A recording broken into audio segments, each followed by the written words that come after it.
کچھ عرصہ پہلے میں ایک نزدیک ہوٹل سے نان خریدنے گیا۔ تندور پر روٹیاں لگانے والا ہر ایک سے اکڑ انداز میں بات کر رہا تھا۔ اسی اکڑ پن میں کبھی روٹیاں جلا دیتا تو کبھی کچا نکال لیتا۔ گاہکوں کا رش بڑھتا گیا اور پہلے سے موجود گاہک بھی اسے جلدی نان لگانے کا کہتے رہے۔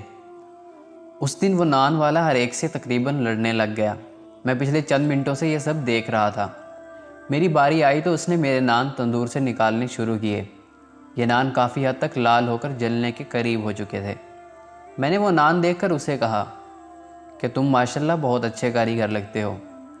اس طرح کے لال نان جو جلے بھی نہ ہوں کوئی عام آدمی نہیں لگا سکتا۔ میری بات سن کر اس نے میری طرف ایسے دیکھا جیسے اسے یقین نہ آیا ہو۔ میں نے اس کا مزید حوصلہ بڑھاتے ہوئے کہا کہ اس پورے علاقے میں تمہارے جیسا استاد نہیں ہوگا، کاش تم پہلے اس تندور میں آ جاتے۔ یہ بات سن کر اس تندور والے کو جیسے بھرپور توانائی مل گئی۔ ایک دم اس کا موڈ خوشگوار ہو گیا اور چہرے پر مسکراہٹ آ گئی، اور اس نے کہا صاحب جی، اگر سب لوگ تھوڑا صبر کر لیں تو انہیں بہترین سودا ملے گا۔ وہ دن ہے اور آج کا دن، میں جب بھی وہاں جاؤں وہ میرے لیے اسپیشل نان خود لگاتا ہے۔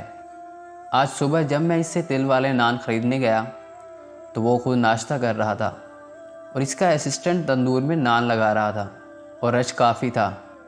اس نے اپنے اسسٹنٹ کو کہہ دیا کہ وہ باقیوں کے لیے نان لگا دے، میرے لیے وہ خود لگائے گا۔ اس نے جلدی جلدی ناشتہ ختم کیا اور بہترین قسم کے بھرے ہوئے تل والے نان لگا کر مجھے دیے۔ وہاں کھڑے باقی لوگ مجھے کوئی اچھی شخصیت سمجھ رہے تھے، اور میں سوچ رہا تھا کہ ابھی نبی کریم صلی اللہ علیہ وسلم کے صرف ایک قول پر عمل کیا تھا، جس میں انہوں نے دوسروں سے اخلاق اور شفقت سے پیش آنے کا حکم دیا تھا، اور اس کے بدلے میں مجھے اتنی عمدہ اور بہترین عزت ملنا شروع ہو گئی۔ اگر تمام احکامات پر عمل کر لیا جائے تو دنیا میں ہی جنت مل جائے گی۔ ہمیں ہر ایک کے ساتھ اچھے اخلاص سے پیش آنا چاہیے، کیونکہ ہماری ایک بات کسی کے دل کو بری لگ سکتی ہے۔ ہمیشہ دوسروں سے اخلاق سے بات کرو، کیونکہ انسان پر سب سے زیادہ مصیبتیں اس کی زبان کی وجہ سے آتی ہیں۔ رسول اللہ صلی اللہ علیہ وسلم نے فرمایا، عمدہ اخلاق گناہوں کو اس طرح پگھلا دیتے ہیں جس طرح پانی برف کو پگھلا دیتا ہے، اور برے اخلاق انسان کے اعمال کو اس طرح بگاڑ دیتے ہیں جس طرح سرکہ شہد کو بگاڑ دیتا ہے۔